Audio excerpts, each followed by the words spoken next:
జూబ్లీహిల్స్ ఉప ఎన్నిక రేవంత్ రెడ్డికి డూ ఆర్ డై ఎన్నికలుగా జూబ్లీహిల్స్ ఎన్నికలు నిలవబోతున్నాయి. ఎందుకు ఈ మాట అనాల్సి వస్తుంది అంటే జూబ్లీహిల్స్ ఉప ఎన్నిక అనేది కాంగ్రెస్ పార్టీ హైకమాండ్ చాలా దగ్గర నుంచి అబ్జర్వ్ చేస్తుంది అసలు ఏం జరగబోతోంది ఏంది అనేది.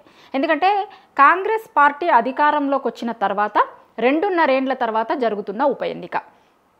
ఈ 2.5 ఏండ్ల పాలనకు రెఫరెండంగా తీసుకోవాల్సి వస్తుంది. ప్రభుత్వం, సీఎం లేదంటే ప్రభుత్వం వైపు ఉన్నటువంటి వర్గాలు ఎవరు రెఫరెండంగా తీసుకున్నా తీసుకోకపోయినా కూడా చూస్తున్న జనాలు అయితే అదే అనుకుంటారు, హైకమాండ్ కూడా అదే అనుకుంటుంది. 2.5 ఏండ్లు పాలించిన తర్వాత జరుగుతున్న ఉప ఎన్నిక కాబట్టి ఆ ఉప ఎన్నికలలో ఎట్లాంటి రిజల్ట్ వస్తుంది అనేది హైకమాండ్ కూడా చాలా క్లీన్గా అబ్జర్వ్ చేస్తుంది. ఎందుకంటే రేవంత్ రెడ్డిని సీఎంని చేసిన తర్వాత జరిగినటువంటి ఏ ఎన్నికల్లో కూడా హైకమాండ్ సాటిస్ఫైగా లేదు.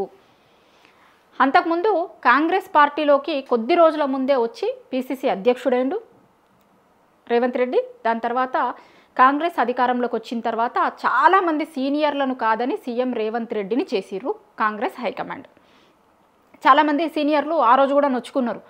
మేము కాంగ్రెస్ పార్టీ అధికారంలో ఉన్నా లేకపోయినా కాంగ్రెస్ పార్టీ కష్టకాలంలో ఉన్నప్పుడు కూడా పార్టీని వదిలిపెట్టి పోలేదు, పార్టీని పట్టుకొని ఉన్నాం మేము. కానీ ఇవాళ కాక నిన్న పార్టీలోకి వచ్చినటువంటి రేవంత్ రెడ్డికి సీఎం పదవి ఇవ్వడం ఏంది అనేది కాంగ్రెస్ పార్టీలో ఉన్న చాలామంది సీనియర్లు ఆ రోజు ఆబ్జెక్ట్ చేసిర్రు. కానీ అందరి మాటని కాదని రేవంత్ రెడ్డికి పార్టీలోకి వచ్చినటువంటి కొద్ది రోజులలోనే ఆయన సీఎం అయిండు కాంగ్రెస్ పార్టీలో హైకమాండ్ డిసైడ్ చేస్తే. అందుకే చెప్తాడు కదా సీఎం రేవంత్ రెడ్డి గారు, నేను ఉద్యోగం చేస్తున్నా కాంగ్రెస్ పార్టీలో అని.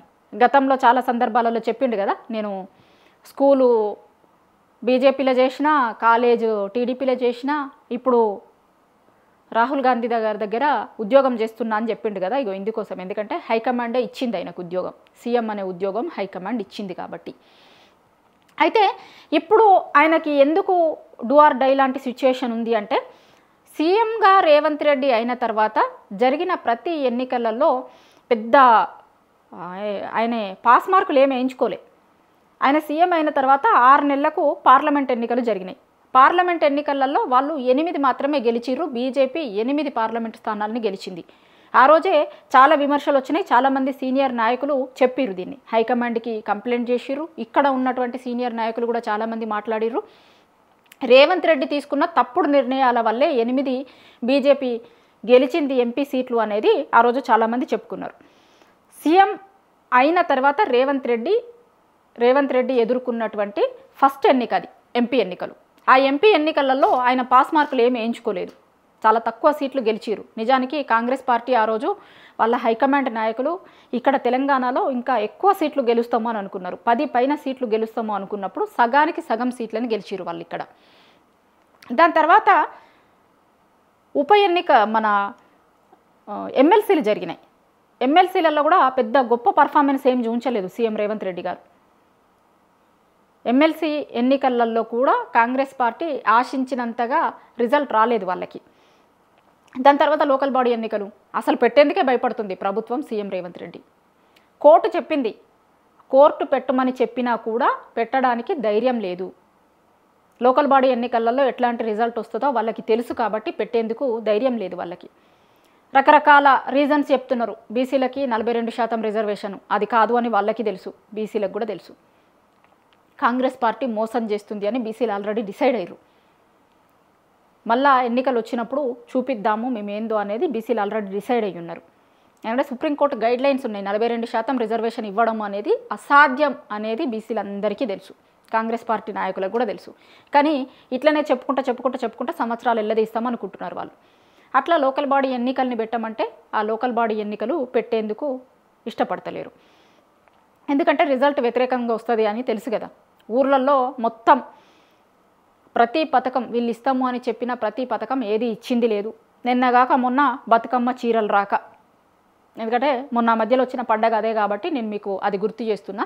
ఇంకా 2 ఏండ్ల నుంచి గుర్తు చేయాలంటే ఈ వీడియో ఒక్కటి సరిపోదు. ఈ వీడియోలోనే 2 ఏండ్ల ఈ వీడియో సరిపోదు. సాయంత్రం వరకు ఒక వీడియో చేసినా కూడా వీళ్ళు ఏమి ఇస్తామని చెప్పిర్రు ఏమి ఇవ్వలేదు అనేది పెద్ద లిస్ట్ అవుతుంది.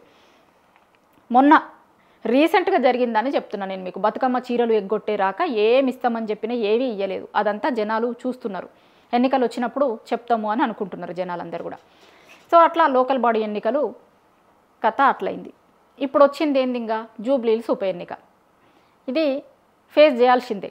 కాంగ్రెస్ పార్టీ చేతలు ఏం లేదు కదా, ఎలక్షన్ కమిషన్ ఇచ్చింది, ఖచ్చితంగా ఉప ఎన్నిక జరుగుతుంది. అక్కడ ఒక బీఆర్ఎస్ సిట్టింగ్ స్థానం అది, మాగంటి గోపీనాథ్ చనిపోయిన తర్వాత అక్కడ ఉప ఎన్నిక జరుగుతుంది. ఆ ఉప ఎన్నిక ఇప్పుడు 11వ తారీఖు జరుగుతుంది. ఈ 11వ తారీఖు జరిగే జూబ్లీహిల్స్ ఉప ఎన్నికల్లో కాంగ్రెస్ పార్టీ కనుక ఓడిపోతే రేవంత్ రెడ్డి మీద 2 ఏండ్ల నుంచి కాంగ్రెస్ పార్టీ నాయకులు చెప్తున్న మాటలు, చేస్తున్న విమర్శలు అన్నింటిని కూడా హైకమాండ్ సీరియస్గా తీసుకుంటుంది.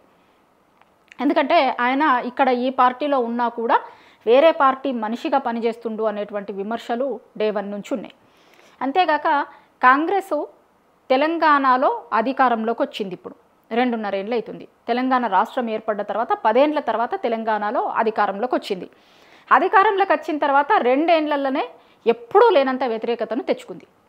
చాలామంది జనాలు చెప్తున్నారు అసలు ఇంకొకసారి మేము కాంగ్రెస్ పార్టీకి ఓటేయమని. దరిదాపుల్లో కాంగ్రెస్ పార్టీ ఇంకొకసారి అధికారంలోకి వచ్చే కనిపిస్తలేదు, అధికారంలోకి వచ్చేటట్టు. అది హైకమాండ్ కూడా తెలుసు. 2 ఏళ్లలోనే ఎందుకు ఇంత వ్యతిరేకత వచ్చింది పార్టీ మీద అనేది వాళ్ళు తలకాయలు పట్టుకుంటారు. మీనాక్షి నటరాజన్ సర్వే చేసిన అసలు ఏంది ఏమవుతుంది అని ఆమె ఈడ కాదు ఆడ కాదు ఆదిలాబాదు మారుమూల ఊర్లలోకి పోయి మీకు 6 గ్యారెంటీలు అందుతున్నాయా, అసలు ఏమనుకుంటారు, ప్రభుత్వ పాలన మంచిగానే ఉందా అని ఆమె ఫీల్డ్కి పోయి సర్వే చేసింది. అవన్నీ కూడా చెప్పింది హైకమాండ్కి. పాదయాత్ర చేసింది ఆమె, చాలా ఊర్లు తిరిగి వచ్చింది, ఇన్ఛార్జీలను హైదరాబాద్కు పిలిపించుకున్నది. ఈమె చాలామంది నాయకులతో మాట్లాడింది, ఫోన్లలో మాట్లాడింది, ఫీల్డ్ విజిట్కి పోయింది, అన్నీ పోయింది. ఆమె ఇచ్చిన రిపోర్ట్లు కూడా ఒక దిక్కున్నాయి.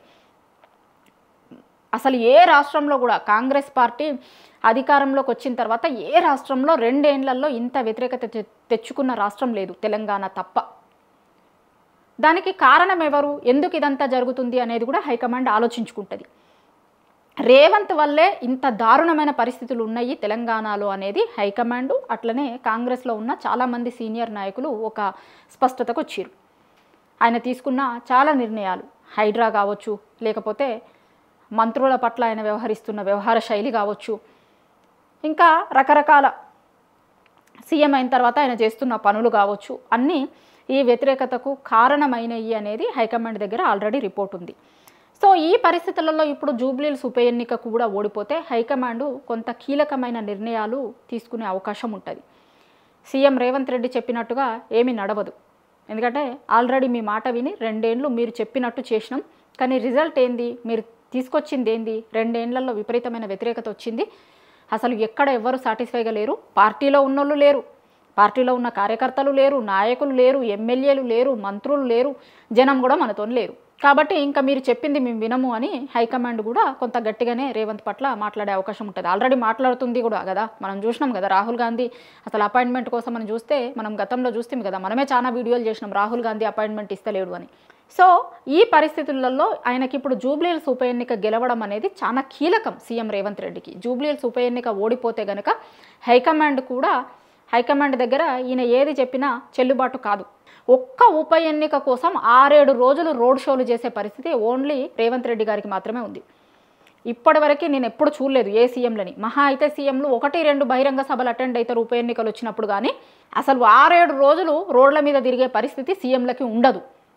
కానీ మన సీఎం మాత్రం ఈ ఎన్నిక చాలా కీలకమైంది అనేది ఆయనకి తెలుసు కాబట్టి 6-7 రోజులు రోడ్ షోలకి ప్లాన్ చేసిండు.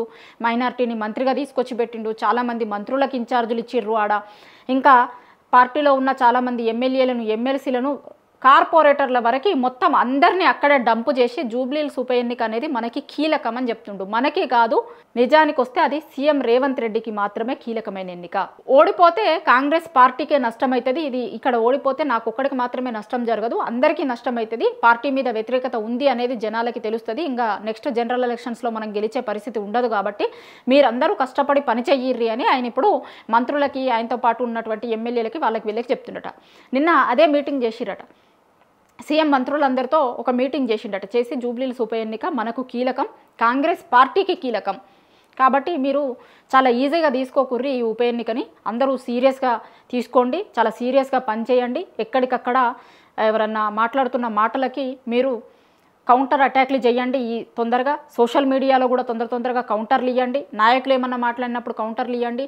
ప్లస్ మీరు పోయినప్పుడు మొన్న జూపల్లి లాంటిది, పొన్నం ప్రభాకర్ లాంటి ఇష్యూలు బయటకు వచ్చినాయి కదా, పోయినప్పుడు జనాలు మాట్లాడుతున్నారు కదా, అసలు ఎందుకు ఏటో వేయాలి మీకు అది ఇది అనేది.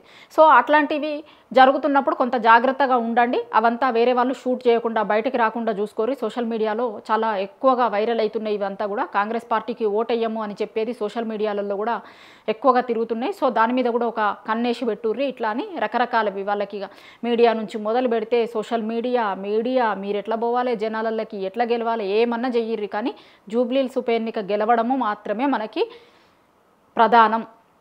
ఏం చేసైనా సరే జూబ్లీహిల్స్ ఎన్నికని గెలవాలి. ఇదే నిన్న మంత్రులకి ఆయనతో పాటు ఉన్నటువంటి చాలామంది నాయకులకి చెప్పిండు అని తెలుస్తుంది. సో మొత్తం మీద అయితే ఈ జూబ్లీహిల్స్ ఉప ఎన్నిక కాంగ్రెస్ పార్టీకి రేవంత్ రెడ్డికి డూ ఆర్ డై ఎన్నిక. అందుకే జూబ్లీహిల్స్ ఎన్నిక కోసం ఎన్ని చెయ్యాలో అన్ని చేస్తున్నది రేవంత్ రెడ్డి. కాంగ్రెస్ పార్టీ కాదు, రేవంత్ రెడ్డి ఎన్ని చెయ్యాలో అన్ని చేస్తున్నాడు. మంత్రి పదవిని తీసుకొచ్చి పెట్టుడు కావచ్చు, ఇంకా రకరకాల ప్రయత్నాలు కావచ్చు, దాన్ని చాలా ప్రతిష్టాత్మకంగా తీసుకున్నారు. కాబట్టి దాని మీద ఫుల్ కాన్సన్ట్రేట్ చేస్తుండు రేవంత్ రెడ్డి అనేది కాంగ్రెస్ పార్టీలో నాయకులు మాట్లాడుకుంటున్నారు.